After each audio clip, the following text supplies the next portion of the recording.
আজকে আমি তোমাদের জন্য নিয়ে এসেছি মাশরুম মশালা। আর আমরা অনেকেই কিন্তু জানি যে এই মাশরুমটাকে দেখতে অনেকটা ব্যাঙের ছাতার মতনই লাগে, আর অনেকেই খেতে চায় না, কিন্তু এটা এইভাবে বানিয়ে দেখো, সত্যি রেস্টুরেন্টের মতন, আর রেস্টুরেন্টের থেকেও বোধহয় খেতে প্রচণ্ড টেস্ট হয়।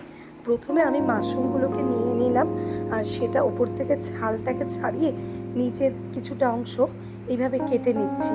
তারপরে ছোট ছোট পিস করে নিচ্ছি, আর মাশরুমের যে নিচের যে অংশটা থেকে সেটাও ওপর থেকে ছাড়িয়ে সেটাকেও ছোট ছোট কেটে নিলাম।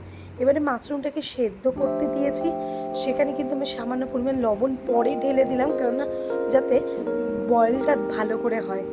এবারে কিন্তু মাশরুমটাকে ছেঁকে নিয়েছি, তারপরে কড়াতে তেল দিলাম, একটা কাঁচা লঙ্কা দিয়ে দিলাম, আর তার মধ্যে দিলাম গোটা জিরে দিলাম ফোড়নে, আর তারপরে দিয়ে দিলাম তাতে আলুটাকে ভালো করে লাল করে ভেজে নিতে হবে।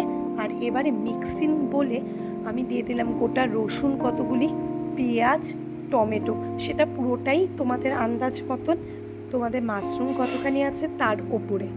এবারে কিন্তু আমি কতগুলো কুচো পেঁয়াজ কড়াতে দিয়ে দিলাম, দিয়ে ভালো করে নাড়াচাড়া করে যেই মশলাটা করে রেখেছি সেটাকে ঢেলে দিলাম, আর তারপরে তার মধ্যে দিলাম হলুদ গুঁড়ো, লঙ্কা গুঁড়ো, জিরে গুঁড়ো, তিনটেই দিয়ে নিয়ে ভালো মতো নাড়াচাড়া করে নিলাম। পাশে আমি খানিকটা কড়াতে তেল দিয়ে ওই মাশরুমগুলোকে ভেজে নিলাম, নিয়ে এই মশলাটাও ওর মধ্যে কষানো হয়ে গেছে।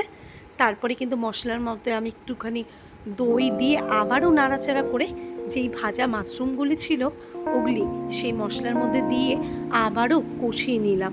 এবারে কিন্তু সামান্য পরিমাণ গরম মশলা দিয়ে আবারও নাড়াচাড়া করে অল্প জল দিয়ে এবার ফুটিয়ে নিলেই তৈরি হয়ে যাবে মাশরুম মশালা।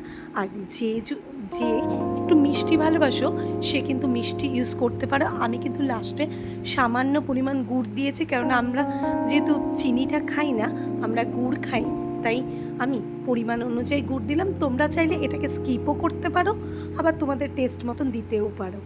কমেন্ট বক্সে বলো তোমাদের